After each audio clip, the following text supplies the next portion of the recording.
Dear सज्जनों, नमस्कार, जय हिंद। आज टीवी चैनल्स पे, न्यूज़पेपर्स में मेरे ख्याल से 40% स्पेस जो है वो दोस्तों यूएस ईरान टॉक्स के ऊपर, उनके होने वाले संबंधों के ऊपर लगा हुआ है। दोस्तों अब सबको पता है कि अमेरिका में बहुत उम्मीद थी अमेरिकी मीटिंग से। अमेरिका और ईरान दोनों पाकिस्तान में जो मिले इस्लामाबाद में, उससे बहुत लोगों को उम्मीदें थी कि शायद कुछ सोल्यूशन निकलेगा। जो सीज फायर जो 15 डेज का, ये परमानेंट में कन्वर्ट हो जाएगा। टॉक्स फेल हो गई। अब क्या होगा, हर आदमी के दिमाग में ये शक है, डर है। जब कूटनीति हारती है तब संघर्ष जीतने लगता है। दोस्तों बातचीत का टूटना अक्सर युद्ध की शुरुआत का संकेत होता है, जो हमें लग रहा है। तेल के रास्तों पर तनाव पूरी दुनिया की रफ्तार को रोक सकता है। कई बार बातचीत का टूटना सिर्फ एक खबर नहीं होता दोस्तों, वो आने वाले संकट का संकेत होता है, जो हमें दिखाई दे रहा है। अमेरिका और ईरान के बीच चल रही बातचीत अब खत्म हो चुकी है। दोबारा पता नहीं कब मुश्किल से वो एक टेबल पे आएंगे, नहीं आएंगे। और इसके बाद दुनिया एक नए तनाव की ओर बढ़ रही है। पिछले कुछ समय से उम्मीद थी हर आदमी को, हर कंट्री को, कि अमेरिका और ईरान के बीच समझौता हो जाएगा,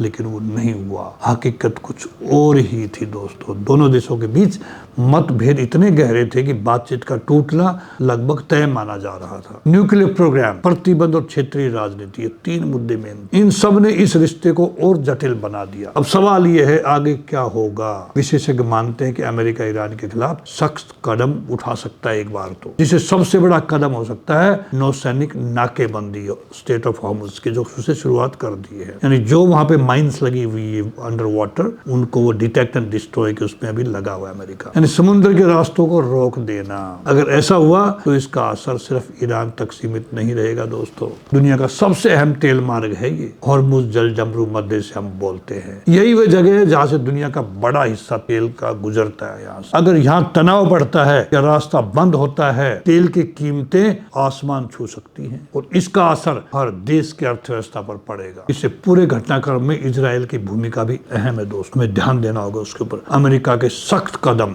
इजराइल के लिए रणनीतिक रूप से फायदेमंद हो सकते हैं, लेकिन दूसरी तरफ ईरान की प्रतिक्रिया और भी आक्रामक हो सकती है अभी आने वाले समय में। यानी तनाव कम नहीं बल्कि और बढ़ सकता है। इस टकराव का असर क्या होगा, सिर्फ इन देशों तक सीमित नहीं रहेगा, ये पूरी दुनिया में जाएगा। ग्लोबल मार्केट, तेल की कीमतें और अंतर्राष्ट्रीय व्यापार में बहुत बुरा असर पड़ेगा। सब पर इसका सीधा प्रभाव पड़ेगा। इसको कैसे अवॉइड कर सकते हैं। भारत जैसे देशों के लिए ये सिर्फ खबर नहीं बल्कि आर्थिक चुनौती है आज के दिन। जब कूटनीतिक असफलता होती है तो तनाव बढ़ता है, और जब तनाव बढ़ता है तो पूरी दुनिया उसकी कीमत चुकाती है। अब सवाल ये नहीं है कि क्या होगा, सवाल ये है कि दुनिया इसके लिए कितनी तैयार है। आने वाले समय के लिए राजनीति के खेल में सबसे बड़ी कीमत आम लोग चुकाते हैं। तनाव बढ़ता है तो बाजार गिरते हैं और अनिश्चितता बढ़ती है। दुनिया का संतुलन बिगड़ता है। कुछ फैसलों और कुछ रास्तों पर ये सब टिका हुआ है आज के दिन।